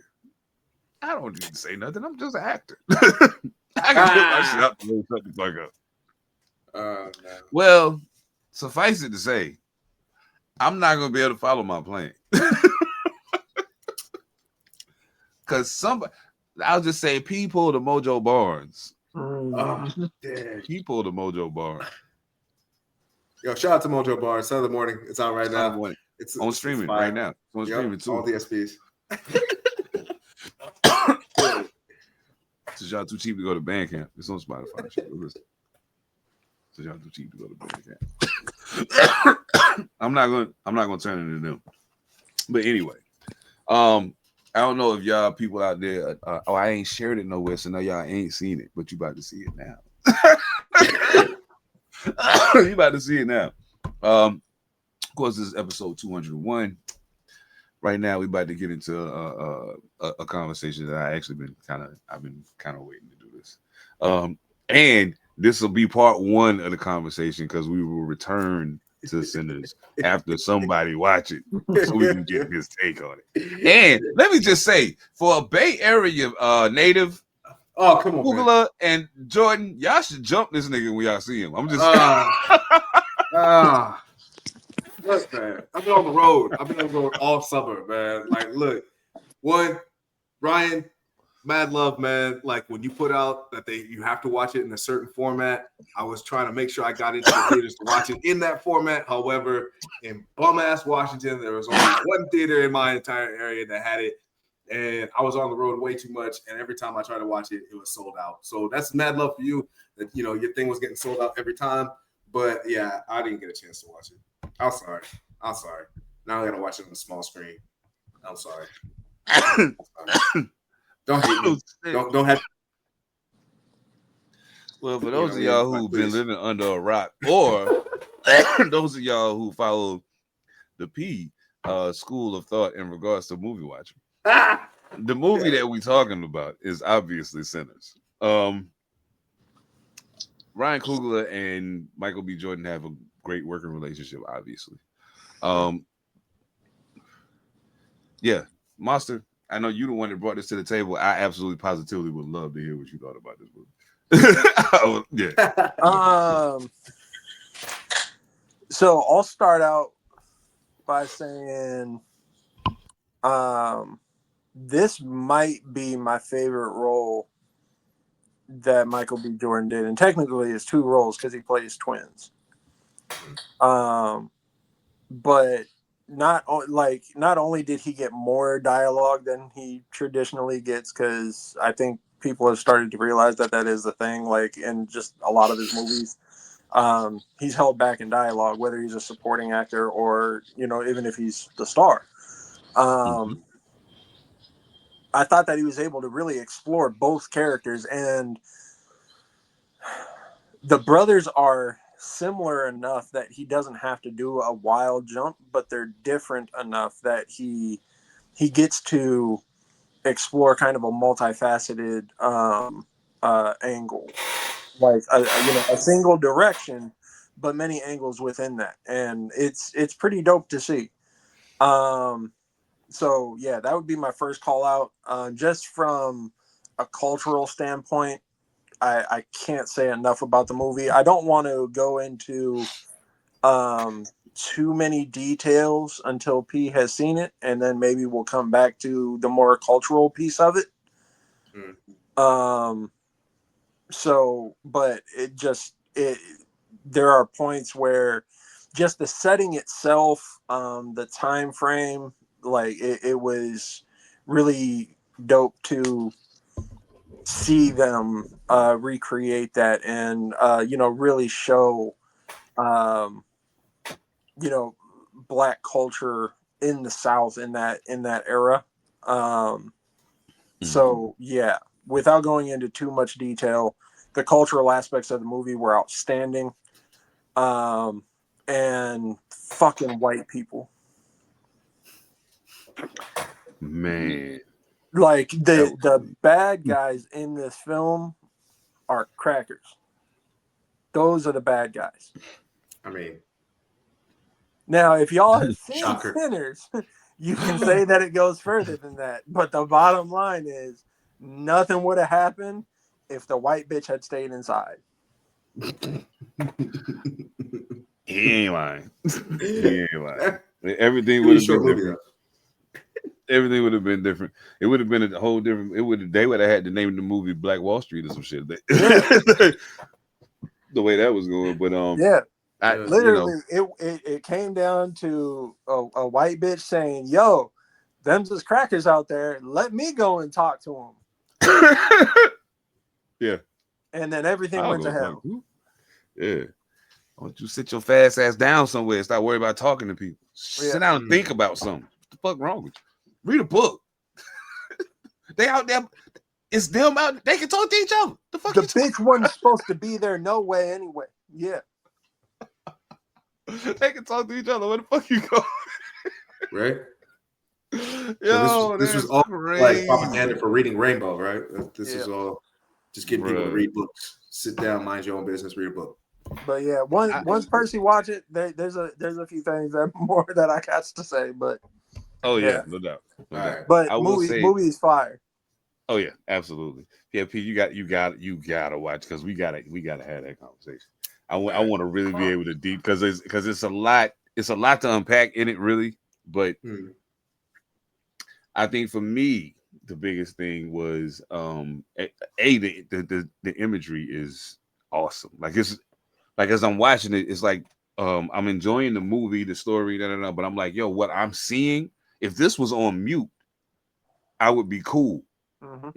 Like even if I'm doing some other shit and I can't really pay attention to it for me to even give a fuck what they're saying, but every time I look at the screen, I'm seeing like this shit looks good. You know what I'm saying? Michael B. Jordan, I've been one of those people who've been like, I would really like to see him more challenged with the dialogue. I want to see them push him in that regard. Even, like if you think about it, even in Fruitvale Station, he doesn't say a lot, and he's the star of the movie, but he doesn't say a lot of words. And a lot of what he says is the same shit, just to different people. So you don't get the variance of emotion and all, and all of those things. And just to hear him have to execute this dialogue with somebody else. Now, there are large parts of this movie where he's talking to himself, technically, because their brothers are talking to each other. But even in that, you have to be able to convey both sides of that conversation. You know what I'm saying? And convincingly. And I think he does an excellent job with it. Like it's wild because I'm watching it and the whole time I'm giggling. And I'm like, look at Lil Wild. It's all grown up. I see you, dog. I see you. Okay. And I think this is the first time I've been able to watch him in the movie and truly say, Michael B. Jordan just carried this movie to the finish line. Like, not that everybody else wasn't doing their part, but if somebody has to be the anchor to take it home, he was the one. I think that the acting overall in the movie is really good. The only glitch in the Matrix for me was the way they introduced the white people. I'm not gonna go too far because I know we gotta. But the way they it's almost like it was one thing happening, then it was like boom, then here comes this scene. It's like it's a whole different movie happening. Like, what the fuck is going on? You know what I'm saying? So it took me a second. I had to rewind it. Like, did I miss something? Hold up. Nah, that was a very jagged and sudden switch. You know what I'm saying? But after the fact, I realized why it happened that way. It was almost like, no, this is really some different shit going over here, and we're gonna make it just that drastic that you understand how different what the fuck is going on over here is from what the fuck you've been experiencing up to this point. Wow, I was like, oh shit. So yeah, like little she should have kept her ass inside. If she dog, I never seen an instance in a movie where I could literally say, if this one thing didn't happen, everything would be fine. In most cases, there's multiple things that went wrong. That like, even if that didn't happen, that was bound to happen. You know what I'm saying? But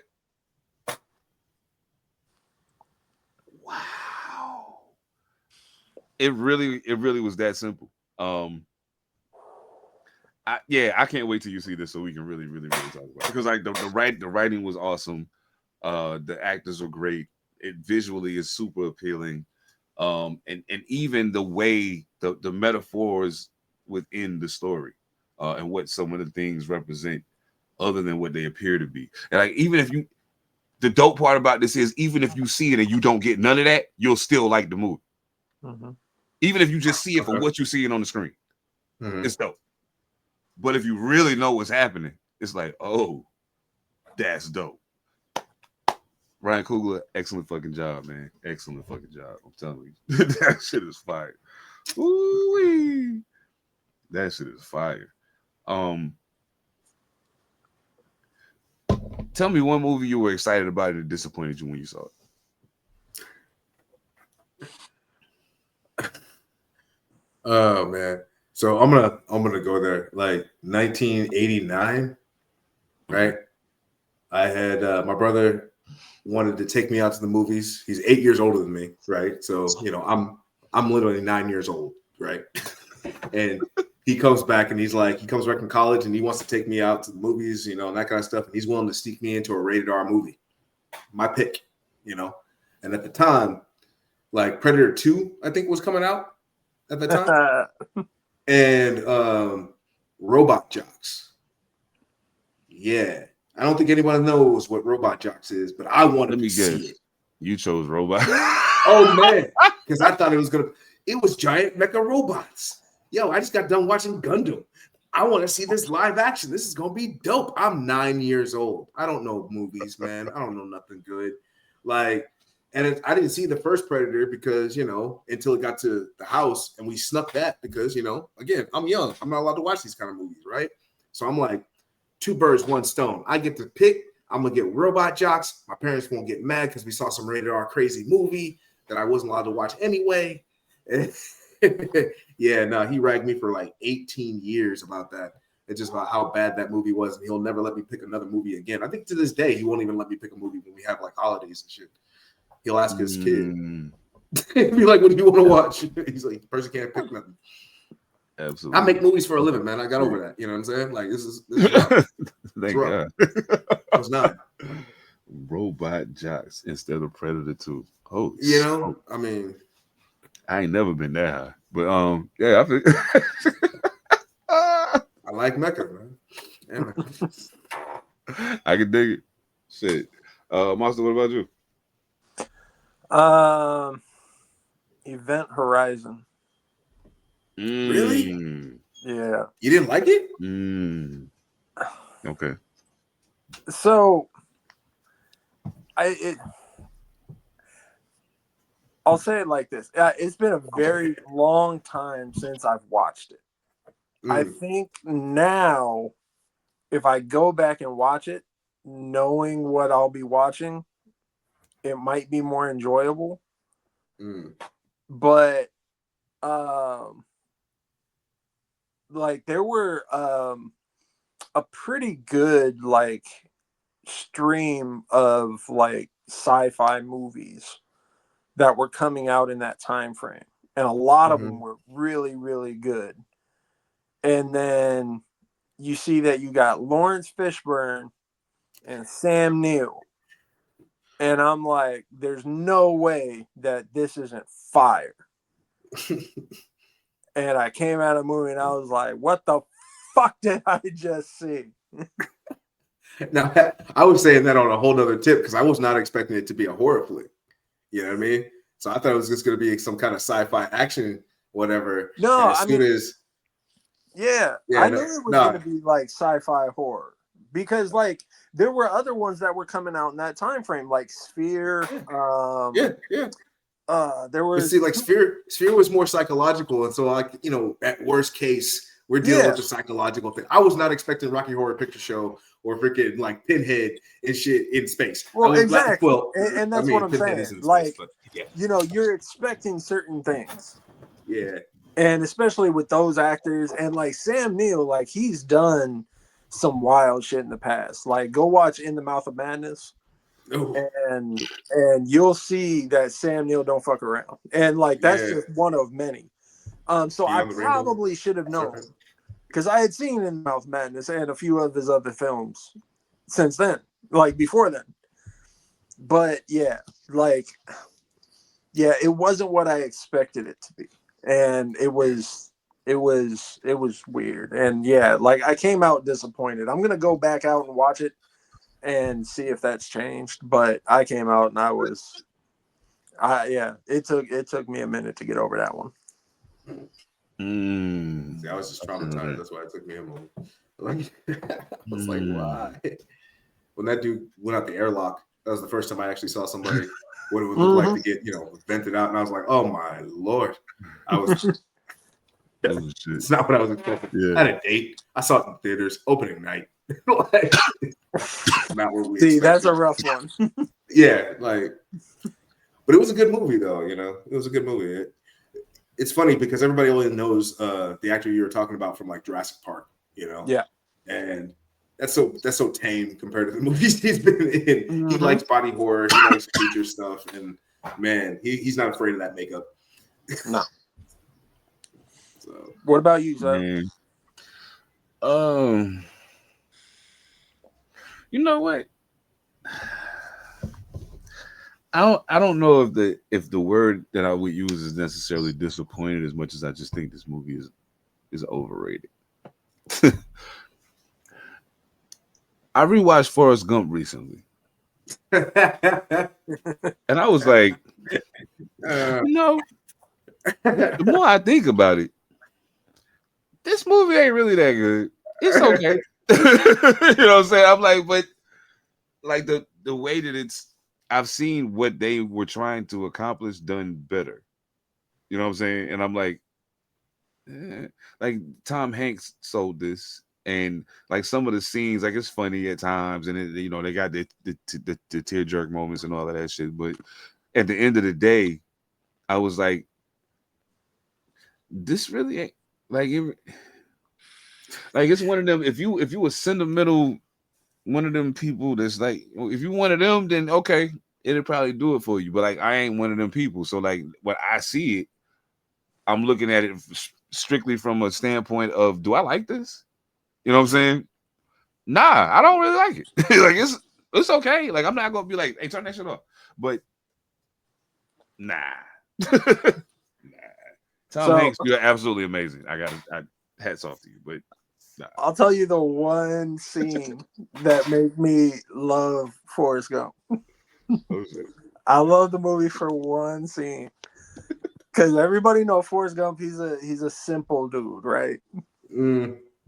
This motherfucker walk into a room full of the Black Panther Party. Yes. Molly walks the one white dude there, and then turns around and he's like, sorry for ruining the Black Panther Party. And dips. Sorry for ruining the Black Panther Party. Yeah, that shit was funny. Went in, beat down the one white dude and was like, my bad, y'all. That movie is like so American, right? Oh yeah. That movie's so American because you got a Southern simple dude who becomes the mythical white man who goes all over the world, does all these things, right? And at the end of the day, he still gets AIDS.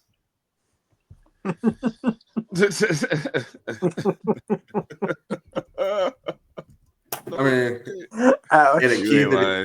and a kid that he didn't know he had to take, that he had. Like, just, it's so American. It's not even fun. It's a country song, is what it is. Like the whole thing. That's it. So I can understand why you're a little hesitant to fully grasp onto it because it's not quite our Americana. It's definitely their Americana, where a simple man can go and meet the president and out ping pong the Chinese and do all these things that don't mean anything in the grand scale of anything. Yeah, he was definitely the great white hype. Oh yeah, for sure. Yeah. Oh, check it. So I was listening to this podcast called the wire way down in the hole. And shout out to Jamel Hill and Van Lathan. Dope podcast. I've listened to it before, but I'm doing a rerun through it. But they was talking about something that made me giggle when I thought about it. But after each episode, they talk about something that ages well and something that doesn't age well from the episode. And of course, a lot of the things that don't age well are technology based, just because the time is so different now. But one of the things that they brought up was because they're in season 2 right now, the use of the word wigger. And I was like, oh, you know what's crazy? I almost forgot about that shit until y'all just said that. It really has went poof. And Van Lathan said something that made me think, and I wanted to ask what y'all opinion was of this. He said, I think the apex of wigger was Malibu's Most Wanted, and after that, it was all downhill from there.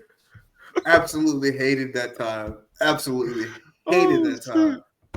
I never stole on more white dudes in Walnut Creek. Yeah, hey, Walnut Creek police, that was me. Just hitting dudes, hitting white boys that dressed like me, trying to dress like us. Like, nope, I would just stole on them. I would just roll up allegedly and hit them. No, I didn't. It's over, man. It's 30 years. Come on. Allegedly. I'm in Uruguay. Go ahead. Look at my house. I'm doing all right. He said the statute of limitations is up, bitches. Fuck you. And he deserved it. Because now he's doing the wildest shit in the world. It's funny you said that because you know what? You just made me think about something. But never mind. I'm not getting ready to go there. Master, what do you agree? I'm not gonna do it. I'm not doing it. Not today. What, about the wigger era? Oh yeah, I hated that shit. It goes against everything I believe, and my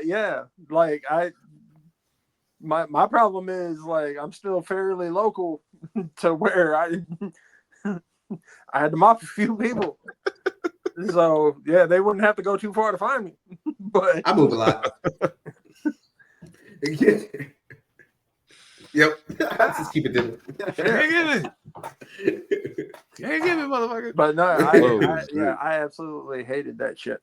And yeah, I'm there are very few eras. Like there are plenty of eras that I was just like, I hated this. Like, going back to my activated era, I hated that shit. Mm-hmm. But like I also can appreciate what it did to like further other eras along.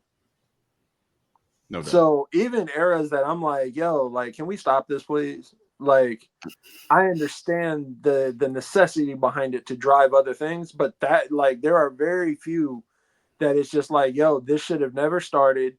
It shouldn't be, and I hope y'all burn in hell. And it was that's one of them. And I agree wholeheartedly because I'm gonna say something. People might think I'm crazy when I say this, but if NWA never happened, you would not somebody like Nas would have never happened because they'd have been like, "What are you talking about? You can't say that. You can't say that." But the imagery already been to the extreme over here. So now this is what I'm doing. Don't seem like shit. Like you already heard that what they was doing. Mm-hmm. Now I can tell my story, and you ain't gonna try to stop me because it don't sound like that. You know what I'm saying? So yeah, I feel it, and that's. I was like, yeah. I started thinking about when Malibu's Most Wanted came out, and I started thinking about how many people I had to punch in the face, and then how quickly that whole thing started dying because I guess people got tired of getting punched in the face. So there seemed to be an epidemic of face punching going on in this era. So I think you can coincide if you look at the graph, Clark, you can see that the increase in face punching led directly to the decrease in wiggerism. So that's how you end the era. Yeah, how you do it. If there's one way to end something quickly, it's go after the wallets, and white hospital bills like skyrocketed. And they were like, nope, we got to stop this, guys. Enough of this shit. Enough of this shit. Enough of this shit. Oh man, shit. I mean, I don't got nothing else. Y'all got anything else? I mean, we can do this shit around the horn real quick, 30 seconds to a minute on anything we talked about tonight. Anything you want to leave the people with? P7, what you got? Don't be wiggers. Don't get punched in the face. You know, save yourself some just heartache. Don't get punched in the face. Just be you. Enjoy the culture. You know, come as a visitor. Come respectful. You know what I mean? If you're gonna hang out a little while, learn the rules. You know what I mean? Just don't be a wigger, please. I'm gonna I can't help you. The fucking ass. That part. That part. It's gonna happen. There's always that one guy in our group that always wants to just do that. So don't set yourself up for failure, please. And you never know who it might be on what day. So it's just like and I have tendencies, so it might be me. I'm just saying. I just work here. Oh shit. Monster, listen, what you got? Yeah, I'll reiterate that. Don't be wicked. And if you're white, don't show up if you ain't invited. And if you are allowed to go in, stay your ass indoors. And then the world's gonna end. Squirrels are eating people now. And I'm gonna go talk to my lady, see if she wanna get activated.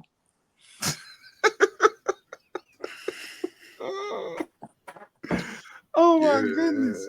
Well, if everything go according to plan, maybe next episode we'll really get this sinner thing a spin. I'm sorry.